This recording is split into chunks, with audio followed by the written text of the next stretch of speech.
Muy buenos días, Iglesia Bíblica Bautista de Alto Hospicio. Estamos gozosos una vez más de tener la bendición de poder profundizarnos en la Sagrada Escritura. Tenemos la gran bendición de poder abarcar temas que Dios ha querido para nuestras vidas personales, tanto como para las vidas de miles de personas que han vivido antes de nosotros y las cuales que van a vivir más adelante si el Señor se demora en su venida. Entonces, en este libro maravilloso del libro de Hebreos hemos abarcado temas que han sido bastante impactantes, bastante profundos, temas que han hecho pensar nuestros cerebros, se podría decir, para poder incorporar estas verdades de quién es Dios, quién es Cristo, lo que Él ha hecho por nosotros y cuáles son ahora las responsabilidades que tenemos nosotros hacia adelante. Ahora, antes de continuar con lo que va a ser el estudio de esta mañana, me gustaría mencionar que esta semana estaba viendo un documental acerca de uno de los puentes más altos en el mundo. Ya está en Francia, es el viaducto de Millau, y la gran hazaña que fue el crear esta obra de arte, se podría decir, de la ingeniería moderna, donde en vez de tener dos pilares por cada lado en una manera secuencial, tomando forma del puente, tiene una en el medio, uno lineal, donde está tomando el peso distribuido de una manera majestuosa, se podría decir.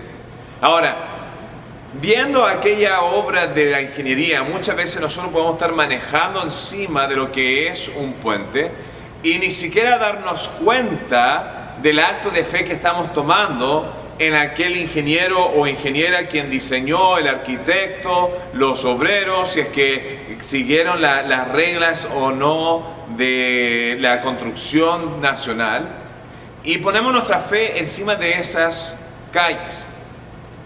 Ahora, al mismo tiempo empecé a investigar y a recordar algunos de los puentes que mostraban tal vez en las caricaturas o en las películas antiguas, aquellos puentes que estaban aferrados o amarrados en cada punta a través de una soga y la base de tablas.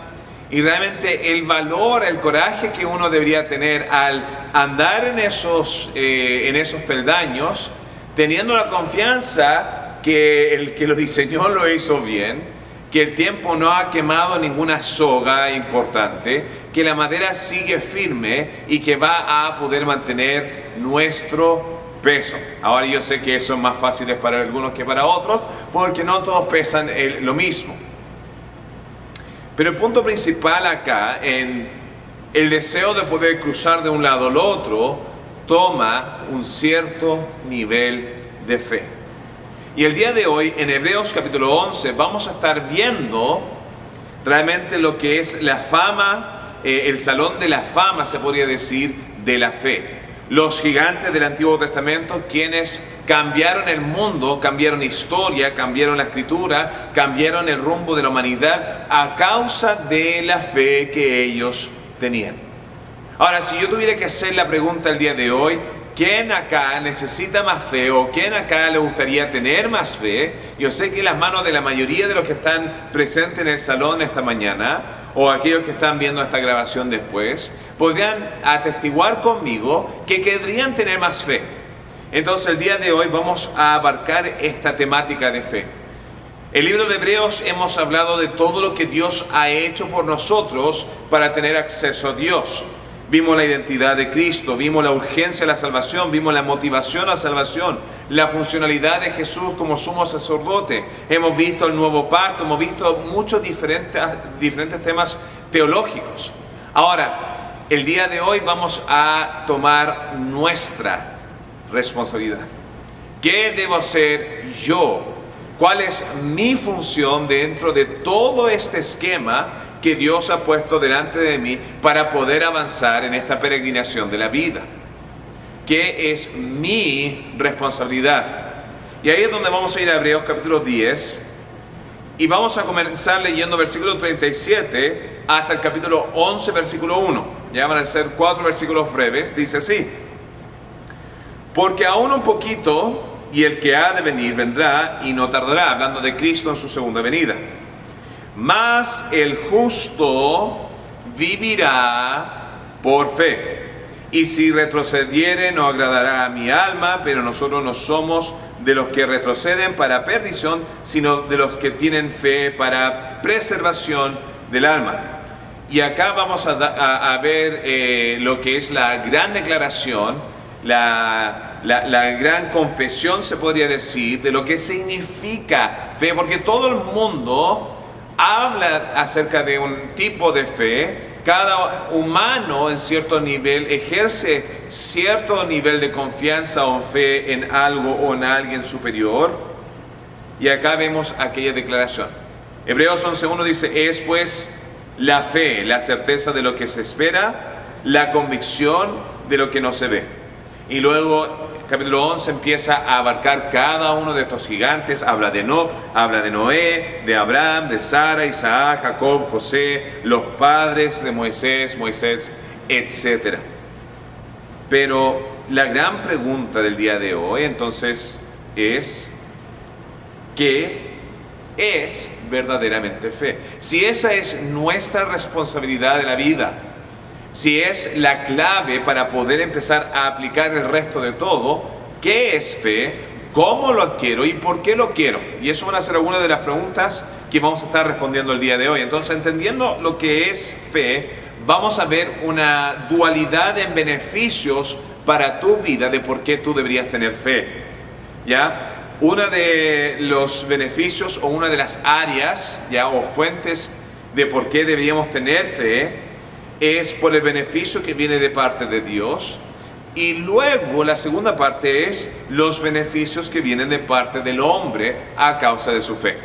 Entonces vamos a comenzar este estudio. Espero que sea lo más conciso posible, que no sea enredado, que no sea dándose vuelta, sino llegando a lo aplicativo para nuestras vidas, para que podamos comprender dentro de nosotros, dentro de la iglesia, dentro de nuestras familias, qué es la expectativa que Dios tiene para nosotros y cómo poder ejercerla. Entonces, Hebreos 11:1 es la clave para poder descifrar y estructurar el resto del mensaje. Y este versículo 1 tiene dos partes, ¿ya? No se está repitiendo dos veces de manera artística, sino tiene dos partes diferentes. Y en el ámbito de fe, en esencia, fe tiene dos partes, ¿ya? Entonces la primera dice: la fe es la certeza de lo que se espera. Número 2, la convicción de lo que no se ve. ¿Qué significa esto? Entonces la primera parte, la palabra certeza, ¿ya? En inglés ocupa la palabra substancia, ya entre certeza y substancia hay una gran diferencia. Entonces, en vez de ir con inglés o español, decidí revisar qué significa en el griego, ya en el lenguaje original en lo cual estaba escrito. Y ocupa la palabra upostazo. Y la palabra upostazo, ya, upo es debajo de algo, y tazo, ya la abreviación de tazo, tiene que ver con aquello en lo cual yo me estoy afirmando. En pocas palabras, se podría decir, la simiente es el fundamento, es la base, ¿ya? Entonces, la fe es la base, la simiente, el fundamento, el piso, se podría decir, que está en base de aquello de lo que se espera. Ahora, esta espera que tenemos no es según las expectativas que yo tengo, según como quiero la vida. No es: Señor, me quiero ganar la lotería, voy a tener fe en ti, Dios, y voy a malgastar todos mis recursos para poder adquirir lo que yo quiero. Sino, fe es en base, ya es el fundamento según la expectativa de la promesa que Dios ha dado o la gente ha dado. Y aquí hay una gran diferencia entre la fe que podríamos nosotros tener en otro agente en nuestras vidas, en otro factor, en contraste de parte de Dios. Me explico. ¿Tendrías tú fe en un mitómano, en un mentiroso compulsivo? Si alguien te ha mentido una vez, ya hay un dicho en inglés que dice, engáñame una vez, vergüenza en ti, engáñame 2 veces, vergüenza en mí.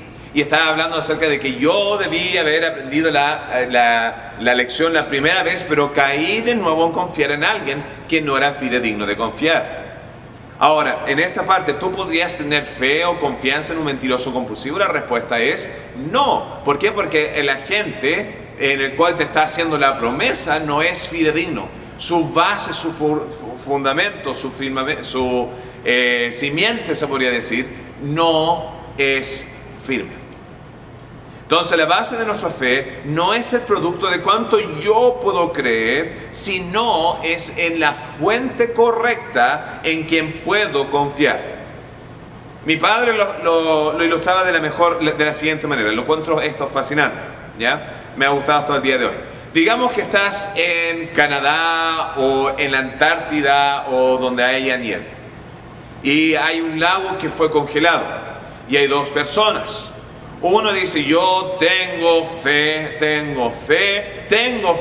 y mi fe me va a ayudar a cruzar al otro lado. Entonces uno va marchando con toda su fe, da 3 pasos y se rompe el hielo y cae adentro, se moja, le da hipotermia, neumonía y ahí puedes imaginarte si sobrevive o no. Eso es cosa de tu pensamiento.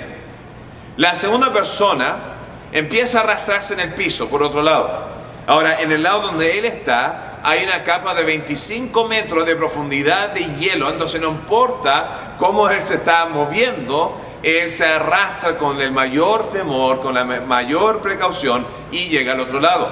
Ahora la pregunta es, ¿quién tuvo más fe? Y la respuesta es la primera persona. La segunda pregunta es, ¿quién llegó al otro lado? Y ahí es la segunda persona. Entonces llegar de punto A a punto B no es en base de mi habilidad de poder confiar, sino es en el objeto en el cual estoy confiando. Y la realidad es que nuestra fe está en base de la mejor fuente del mundo, de una gente que no puede mentir porque destruiría su esencia, su carácter y su verdad. Incluso en el libro de Números, ya 23:19 dice así, Dios no es hombre para que mienta, ni hijo de hombre para que se arrepienta. Él dijo y no hará, habló y no lo ejecutará. Y en pocas palabras está diciendo que cuando Dios dice que va a hacer algo, Él lo va a cumplir. Cuando Él dice voy a lograr algo, Él dice lo va a hacer. Entonces la primera parte de lo que significa tener fe es teniendo fe en un agente, en un objeto, en una persona que es fidedigno o es capaz de cumplir aquella palabra. Entonces la eficacia de la fe no es según nuestra capacidad, sino es en el agente correcto. La segunda parte de este versículo dice, ¿ya? Es la convicción de lo que no se ve. Entonces la primera parte es, la fe es el fundamento según la promesa de Dios, y además fe es la convicción, ¿ya? Y la palabra convicción es la misma acá en el griego que se ocupa para estar convencido de algo. Plenamente, absolutamente, sin duda, convencido en algo en lo que no se ve. Entonces Dios prometió y según su carácter previo nos da la fuerza de poder creer en aquello que no podemos ver. Por eso fe comienza pequeño como un grano de mostaza y luego crece a ser algo maravilloso que puede mover grandes obstáculos en nuestras vidas. No porque nuestra fe vaya a mover a algo, ¿ya? No es que tengamos el poder telepático de mover cosas con nuestra fe, como serían las películas de Guerra de la Galaxia, que a través de su poder, con la fuerza, mueven objetos. Sino es, aunque tengo un pequeño fe en el objeto grande que es Dios, Dios lo va a mover, entonces pongo mi confianza en aquello que todavía no puedo ver, pero es en base de lo que ya ha hecho en el pasado. Y acá es donde llega nuestra toma de decisión, nuestra responsabilidad como hombre. En tu caso, según lo que Dios ha hecho en el pasado, según lo que Él ha hecho en el presente, debería motivarte de confiar en Dios en el futuro. Y ahí es donde me gustaría desarrollar un poquito este pensamiento. Y lo hago de la siguiente manera. Si tú no has visto Dios en tu vida, es porque todavía no lo has aplicado. Y ahí es donde uno tiene que tomar ese primer paso de fe. Toma el caso de compartir la fe con otra persona, evangelizar. Esa es una de las áreas más difíciles para un creyente. Yo siento que ese punto es más difícil que el ámbito de mayordomía o dar a Dios, o asistir a la iglesia, o dejar alguna adicción o algún pecado. ¿Por qué? Porque significa un peligro, el cual es rechazo, lo cual a nadie le gusta, ¿ya? Si a ti te gusta el rechazo, hay un problema contigo, ¿ya? Si no te gusta el rechazo, bienvenido a la humanidad. A mí no me gusta el rechazo. No obstante, Dios nos ha llamado a compartir la fe. Y en ese temor de compartir la fe, mucha gente no lo hace porque dice, esto no va a funcionar, la gente no va a creer, no va a haber impacto. Pero cuando uno empieza a aplicar y a compartir y dejar que Dios sea Dios, yo he visto personas que jamás aceptarían al Señor venir a Cristo.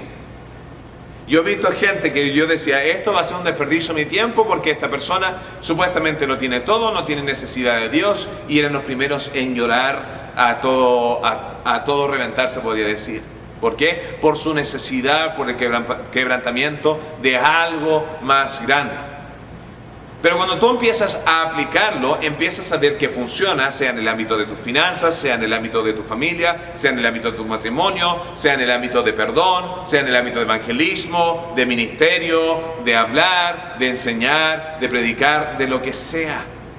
Dios empieza a hacer la obra de crecer y lo hace de manera lenta, de otro modo se nos va a llenar de orgullo la alma y vamos a poner a Dios de lado.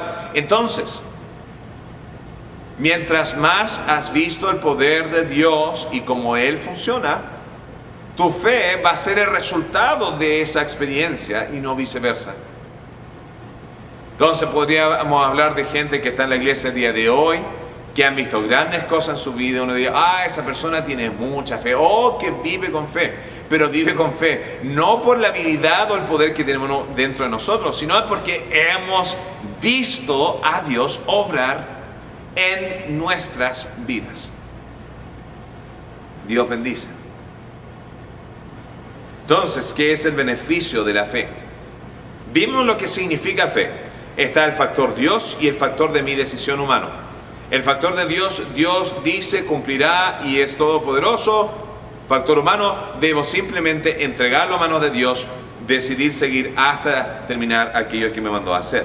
Entonces, ¿cuáles son los beneficios de la fe? Número 1, en capítulo 10, versículo 38, dice, mas el justo vivirá por fe. El primer beneficio de fe, en el ámbito de lo que Dios nos entrega a través de su palabra, es el beneficio de vida. Y acá tenemos una dualidad de vida que Jesús mismo enseñó en Juan 10:10. Juan 10:10 dice que Jesús vino para dar vida, y está hablando del cielo, y darla abundantemente en esta vida.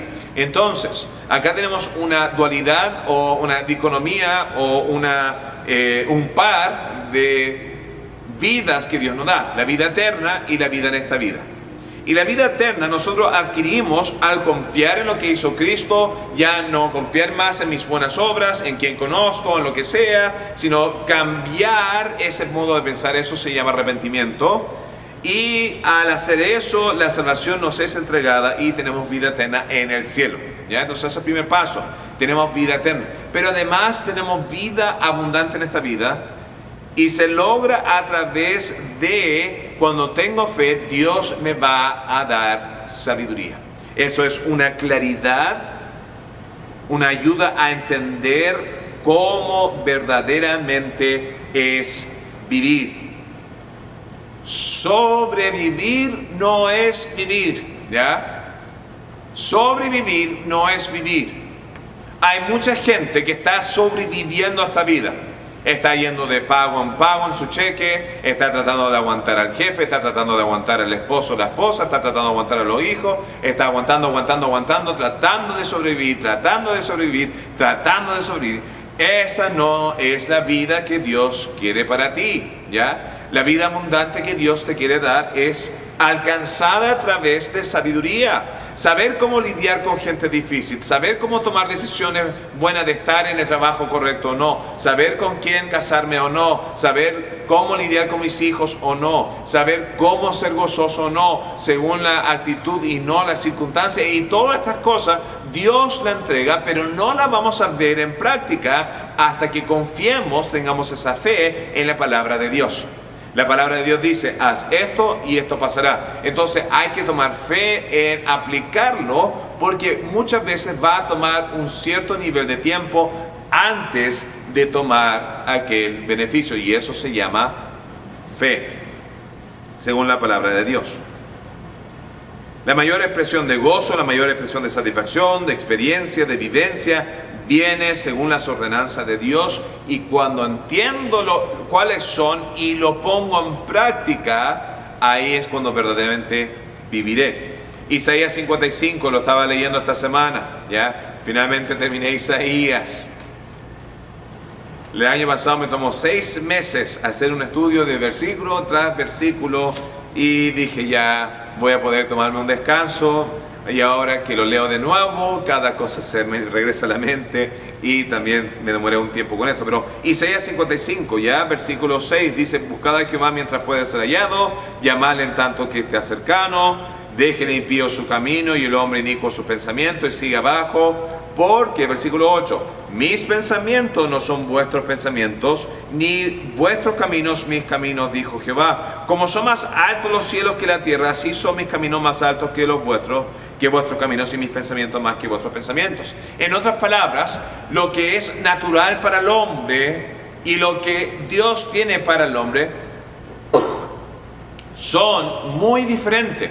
Y Dios dice, abandona eso y aplica esto. Te daré sabiduría, te daré claridad, y la mejor experiencia de vida es allá arriba y no acá abajo. Entonces, primer beneficio de la fe es vivir. Segundo beneficio de la fe, volviendo a Hebreos 11, versículo 3, dice, por la fe entendemos haber sido constituido, necesito mis lentes, por la fe entendemos haber sido constituido el universo por la palabra de Dios, de modo que lo que se ve fue hecho de lo que no se veía. Y acá va a haber toda una dinámica de lo que no se ve y de lo que se ve, y lo que actuó con lo que no actuó, y no todas las cosas que nosotros vamos a creer va a ser según nuestra vista, sino las palabras y la verdad de Dios. Pero acá nos dice que nos da entendimiento. Fe nos da entendimiento. ¿Han escuchado conceptos de fe ciega? ¿Ya? Es un concepto erróneo. Acá está diciendo fe en las cosas que no se ve, pero fe no es ciega en sí misma. Nadie tiene fe ciega, sino es en base de evidencia. Por ejemplo, en el caso de Noé cuando construyó el arca, simplemente no lo hizo simplemente en un presentimiento, sino tuvo una interacción con Dios. Dios le dijo, construye el arca. No fue un presentimiento. En el caso de Abraham, cuando tuvo que sacrificar o iba a sacrificar a su hijo por mandato de Dios para probar el corazón de Abraham y saber si tenía fe o no en Dios, Abraham estaba dispuesto a hacerlo, no porque tenía una corazonada que iba a salir todo bien, sino porque él conocía el carácter de cómo Dios es, de que Dios es un Dios bueno. Pedro, cuando caminó sobre el mar, no fue un instinto, un momento de adrenalina donde saltó y mágicamente estuvo caminando en el agua, sino salió del agua porque primeramente vio a Jesús sobre el agua y también siguió ese mismo ejemplo. De lo que no hacía sentido, Dios hizo un camino. De la misma manera, una imagen para nosotros en áreas donde no hace sentido algunos problemas que estamos viviendo. Confiamos en Dios y Dios abre un camino, o pasamos por encima del problema. Ahora, con todo eso, los casos de fe en la Biblia fue porque Dios entregó evidencia previa. Y esa fe nos da entendimiento de qué. Número uno, de nuestro pasado. Conociendo nuestro pasado, como fuimos hechos, nos da un gran valor. ¿Qué es la causa principal de depresión en muchos casos de consejería o de psicología? Es el producto de sentirse sin valor. Y yo hago la pregunta, ¿de dónde viene nuestro valor? Esto ya estamos entrando en consejería, pero cada mala acción, o la gran mayoría de los casos de mala acción en nuestra vida que tomamos, es el producto de buscar aprobación, de querer tener valor en nuestra vida. Acá la Biblia dice que tú tienes valor por dos razones. Número uno, porque fuiste creado en la imagen y semejanza de Dios. ¿Ya qué significa eso? Vamos a ir a la clase de teología sistemática cuando vuelva, ¿ya? Y número dos, ¿por qué tienes valor? Porque eres tan especial que Dios entregó lo más preciado, su Hijo, para vivir en esta vida, una vida perfecta, y morir una muerte sustituta para poder adquirirte de vuelta a la familia de Dios. En creación y en salvación demuestra todo el valor que tú necesitas para esta vida. No somos el producto de una explosión, no somos un accidente, no somos un error, no somos una pestilencia, no somos animales. Somos humanos creados en la imagen de Dios. Además de darnos valor, esta fe nos da el entendimiento de nuestro presente, y esto es dándonos un propósito. No debemos ir errantes por la vida tratando de encontrar por qué existe el hombre. La Biblia ya nos dice por qué existe el hombre, de tener esta relación íntima con el Padre. Y además nos da entendimiento acerca de nuestro futuro, dándonos dirección. Ya, ¿cómo sería la experiencia si yo en este momento te daría un puzzle de 10.000 piezas, pero sin ninguna foto, ninguna referencia, ningún nada para que tú sepas de qué se trata el puzzle? Pasarías horas y horas y horas tratando de descifrar de qué se trata este puzzle, tratando de encajar todo en su lugar. Así es la vida de aquellos que no tienen rumbo ni dirección. Fe nos da entendimiento de qué cosas son importantes en la vida y cuál es nuestro rumbo de vivir. Además de este beneficio de tener vida y tener entendimiento, el tercer beneficio nos da el poder de poder agradar a Dios. Hebreos 11:6 dice así: pero sin fe es imposible agradar a Dios, porque es necesario que el que se acerca a Dios cree que le hay y que es galardonador de los que le buscan.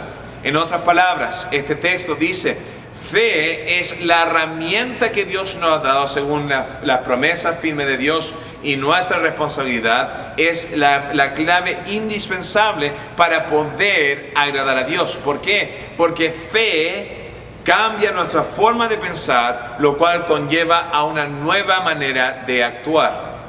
Nosotros adoramos y alabamos a Dios más a través de nuestro estilo de vida que a través de las palabras que podríamos cantar el domingo de la mañana.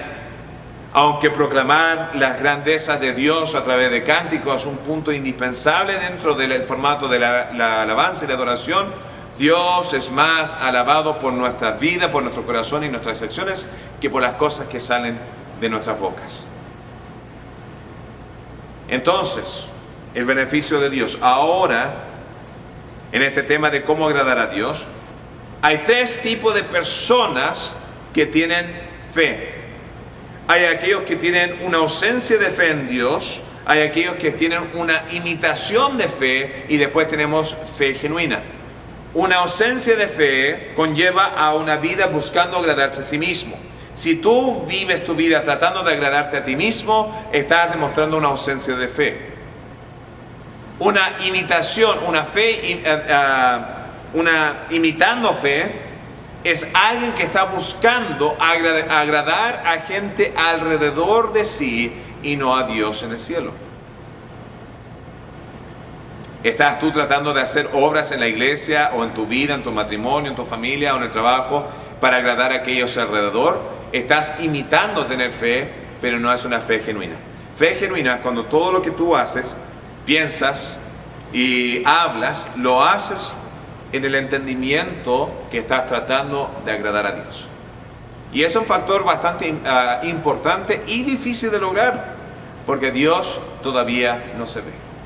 Ahora, verdadera fe, cuando la fuente de fe es buena, va a producir al menos 3 acciones. Y acá en la parte aplicativa. Versículo 4 habla acerca de Abel y dice que Abel dio o sacrificó a causa de su fe. Dice sí, por la fe Abel ofreció a Dios más excelente sacrificio que Caín, por lo cual alcanzó testimonio de que era justo, dando a Dios testimonio de sus ofrendas, y muerto aún habló por ella. Entonces, en el caso de Abel, su fe conllevó a la acción de dar. Ahora, ¿qué es dar de manera sacrificial? ¿O qué es sacrificar? Es dando una cosa por otro. Acá en el caso de Abel le significó un animal, una posesión, un recurso. Y este animal era puro, sin mancha, ¿ya? Pero le costó a Abel. No era algo que le dio gratis a Dios, sino yo estoy dando esto a Dios y esto significa que yo ya no lo tengo. Cuando nosotros damos, significa que yo estoy dejando algo al lado que podría tener para agradar a Dios. Eso podría significar que en vez de comerme 10 asados en el mes, tal vez significa comerme 5 asados en un mes, porque estoy dando a Dios. Estoy dándole algo que me pertenece y significa que yo ya no lo tengo, ¿ya? Hay un precio, hay un costo, hay un dolor. ¿Pero por qué lo hizo Abel? Hay un principio en toda la Biblia que dice que uno jamás puede sobredar a Dios. Porque Dios o lo regresará en esta vida o lo regresará en la eternidad. Tomamos el caso de alguien que yo quiero mucho en la iglesia. El hermano Jorge. El hermano Jorge es alguien que, ya no estamos haciendo contrastes ni comparaciones, ya. Le he hecho mucho bullying, entonces tengo que darle algo positivo. Pero Jorge es alguien que cuando viene a asistencia tiene la asistencia perfecta. No sé si sabían esto, pero yo tengo una tabulación de asistencia de cada semana de cada uno de los que vienen, para saber cómo está su condición espiritual, para ver cómo están creciendo o no están creciendo, dónde están progresando o se están disminuyendo en su progreso. Y yo estoy orando por aquellos que están ausentes, estoy orando por los que están presentes y estoy orando por aquellos que han crecido su fe en estos 6 meses. Pero en el caso de Jorge, alguien que ha dado mucho a Dios, esta semana Dios lo bendijo con una oferta de trabajo, con una postura de trabajo posible, que en mi opinión, yo sé que él podía, o yo podría pensar que él se la ganó, pero simplemente es poniendo a Dios primero, buscar primeramente el reino de Dios y su justicia, y todo lo demás vendrá por añadidura. Dios a su tiempo bendijo. Y en el caso de Abel, Abel dio sabiendo que Dios iba a dar más de vuelta en esta vida o en la próxima. Ningún sacrificio es en vano. Y ahí es cuando lo llamamos no un sacrificio, sino una inversión. La mujer que dio de lo último que le quedaba de poco dinero, todo lo que sacrificó, Jesús dijo que ella dio más que toda esta gente adinerada y con recursos, y que Dios estaba observando. ¿Por qué? Porque ella dio todo lo que tenía, sacrificó. Nadie puede darle más a Dios sin que Dios le devuelva en esta vida o en la próxima.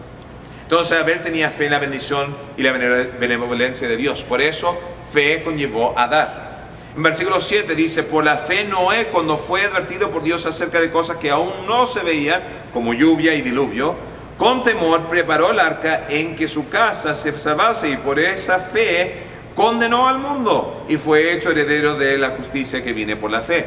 Entonces, fe no solamente conlleva a dar, sino fe conlleva también a separarse de la vida que tenía en el mundo, a vivir puro. Ya en este acto, el acto de fe fue de invertir en construir algo contra algo que él no conocía. Esto es lluvia, diluvio. Pero Noé tomó tiempo, se separó del tiempo que pudo haber pasado con mala gente, divirtiéndose, haciendo todo lo que el mundo estaba haciendo, pero él se concentró, dijo, Dios dice esto, yo no lo veo, no lo conozco, pero ¿sabes qué? Voy a confiar en Dios, y lo que hizo fue invertir en esto eterno. Así condenó al mundo, no en proferir palabra contra ella, sino en saber que Dios iba a juzgarla. Pecado nos daña, pero no lo hace inmediatamente, de la misma manera que muchos podrían caer en la droga, o muchos prefieren no caer en la droga, no porque se sienta mal en el momento, sino porque sabe a la larga te va a consumir, te va a robar, te va a destruir, y aquellos que están alrededor tuyo. Así nos separamos por el daño que nos puede vertir sobre nosotros aquella decisión. Entonces, fe conlleva a dar, fe conlleva a separarse. Y finalmente, fe, versículos 8 y 9, habla acerca de Abraham, que dejó su comodidad y siguió una tierra que él no conocía, en fe, ya sin poder ver, pero según las palabras y las promesas de Dios. Y el resultado de ello fue, dejó su comodidad porque sabía o creía que Dios podía producir algo mayor. Y eso tiene que ver con metas. Muchas veces podemos pensar que mis metas son mejores, pero la pregunta es, ¿Dios puede lograr metas más grandes en tu vida? La respuesta es sí. ¿Dios quiere lograr algo más grande en tu vida? La respuesta es sí. Entonces, Dios ocupa lo pequeño de esta vida para lograr cosas grandes, para que el mundo entero sepa que ese pequeñito no lo hizo, sino el poder de Dios. Y de eso se trata, fe. Ahora, ¿por qué es tan importante este tema? Porque tú tienes que tomar una decisión, igual que yo, cada día, de ver en quién vamos a poner nuestra fe. Decidirás dar ese paso. ¿En qué áreas sabes que estás débil? Porque en esas áreas débiles tienes que poner tu confianza en Dios, en aplicar la palabra de Dios, la verdad de Dios, y así ver un mundo de diferencia en cómo Dios te bendecirá. Y de eso se trata, tener fe. Que el Señor le bendiga.